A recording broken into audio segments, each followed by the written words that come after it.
Welcome to Tim's Workshop. Out here in the old boat barn, I moved the old location. The cover was all getting rotted out, but I had another roof cover that I was using on the boat, covering it during the winter months. I don't have the larger boat anymore. I sold it, but I still have my aluminum boat over here. I still do a lot of lake fishing, so that works for me. First off, I'm going to show you what I've done as far as reorganizing everything. I wanted to get back to the Honda 90, get it ready to go, because I did the boat loader, but I also want to take the Honda 90 trail bike with the ramps that I have, but that winch to run it up the ramp and put it in the back of the truck, and I can also take it out that way too, so it's not just zooming down. Plus I need to fix the brakes on it, and the throttle grip is sticky. I need to put the mirror back up, so that's fixed. And a couple other things to get this thing going. That way we could have some fun with it on our trips. I'll walk you around and kind of show you what I got going here. So first off, this is the Honda 90 area covered up. It's raining out right now. I got this cover actually closes, and you can zip it up to keep rain from getting inside here, and the wind. I'm going to take some concrete blocks and attach them to the legs of this thing, so if the wind gets really howling, it's not going to blow this tent completely over. I just kind of organized it. I use these things up above here to hang stuff off of. I got my motors over here, Yamaha 4-stroke, my main kicker motor, and then the ones that aren't gas allowed, I'll take the Mini Coda, the electric motor. This one here, this Fisherman, a friend of mine gave it to me, and I haven't even played with it yet. That'll be coming up on a video. This is the light twin that I still need to put the new head gasket on. It was clogged up, the water passages. I fixed that. I took it out in the lake when I ran the Belgium motor. I got it running. It started right up, but I was not getting a lot of power out of it, and eventually it just died. I got some work to do on that. The Belgium motor, the 3-horse Johnson, I got the covers. This thing runs great. It's a trigger motor. It doesn't have points. Made my own throttle cable for it. Man, that thing works good. It's only forward and neutral. There's no reverse. You have to turn the motor around for reverse. That's going to be a semi-full restore. I'm going to, be painting it, sanding it, fixing the covers, put new decals on it.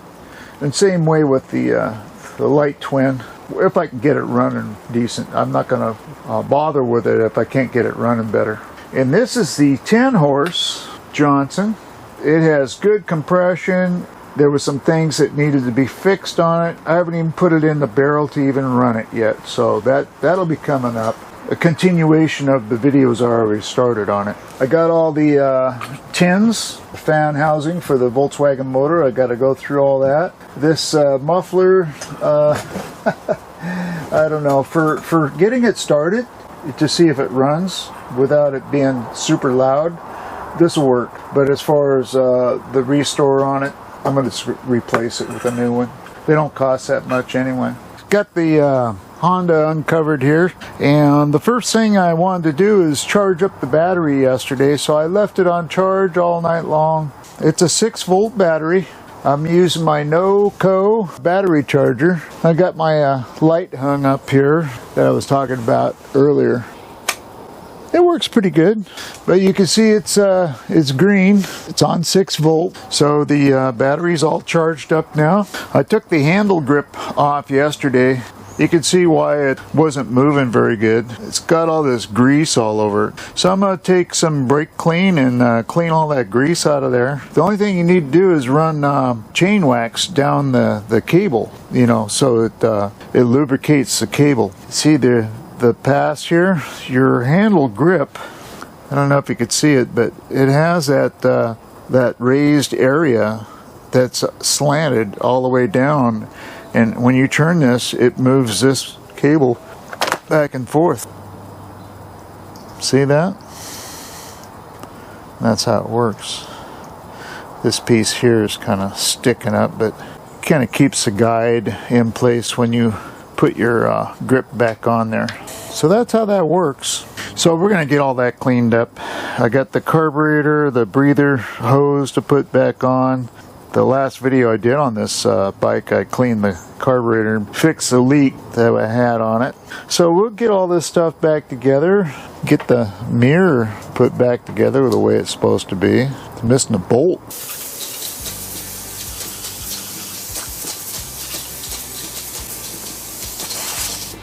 Alrighty, well, let's get the rest of this grease off of here. I got a new can of brake clean.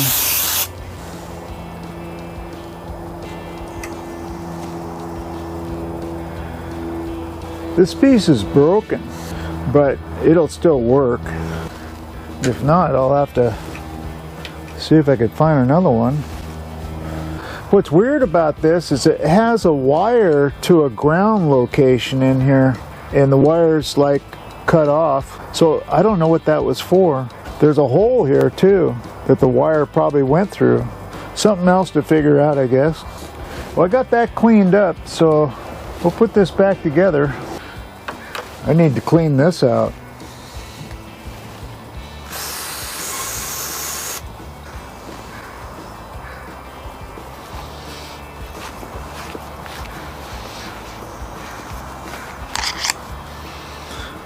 There we go.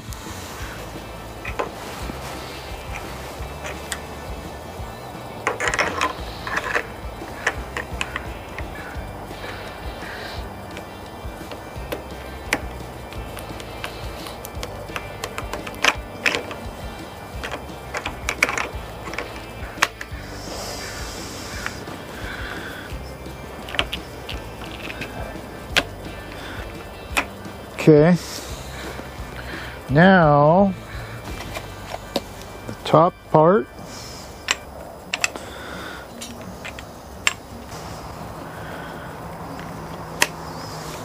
There we go.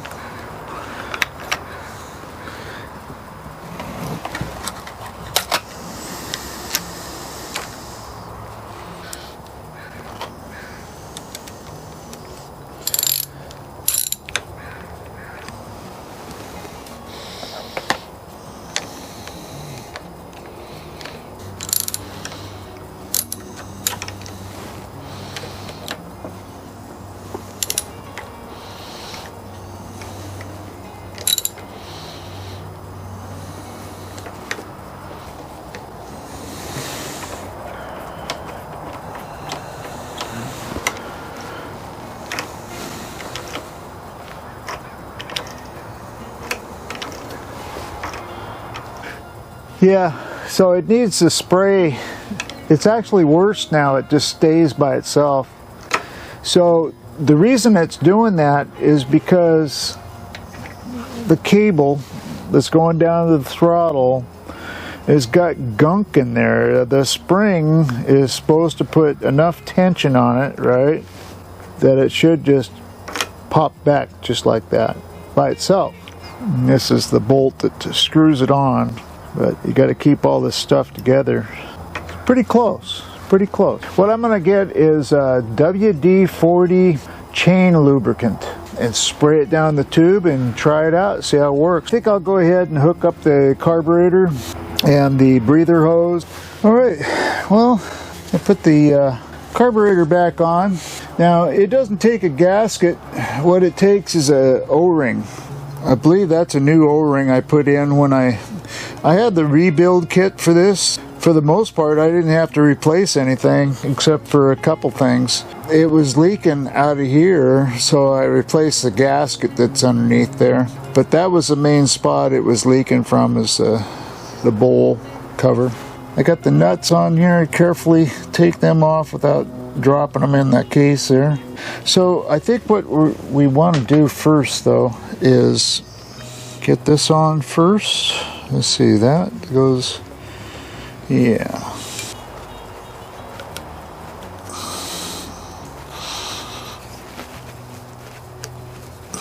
There we go.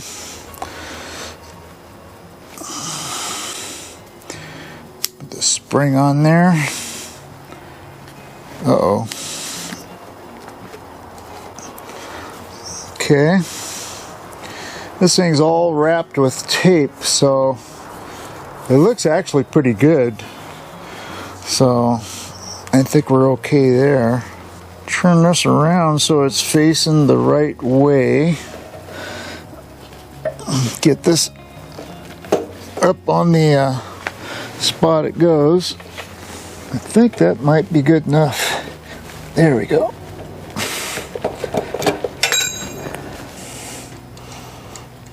Cool. Okay, I'll go on the other side and start the other one.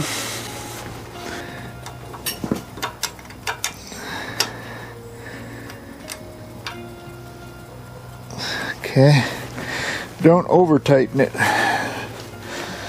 Let the O-ring do its job.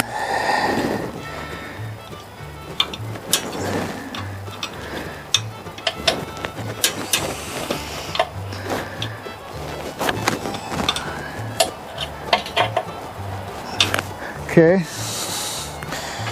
so the carburetor and the hose is back on. Tighten down the breather hose.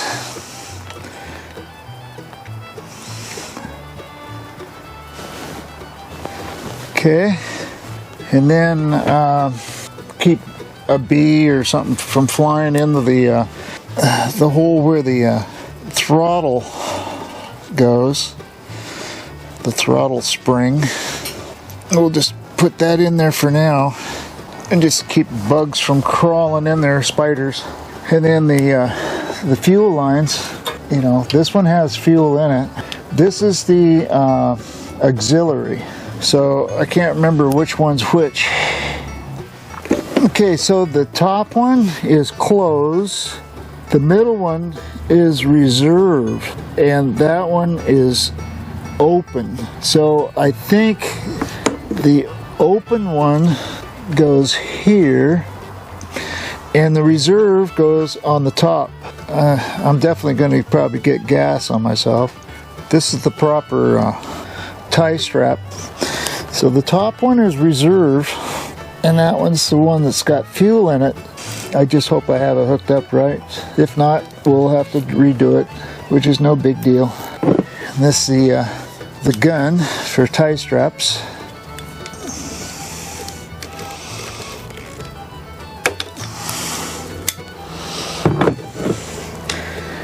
And get the bottom one.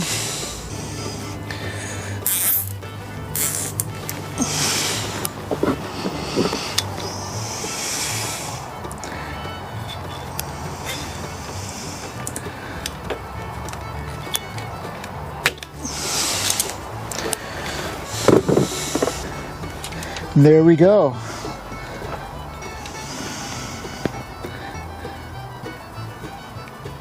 I did spill some fuel down there, but that was just spilling it. It's not coming out of the carburetor. So I got the top one's the reserve, the bottom one's the open, and it's on reserve right now.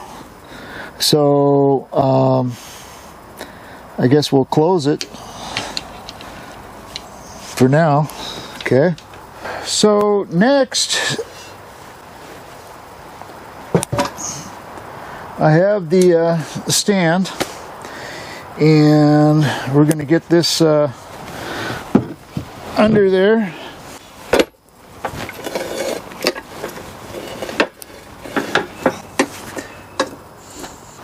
I should be able to raise the bike up to be able to get to the front tire, the brake off, check out the brakes. The speedometer cable goes into here.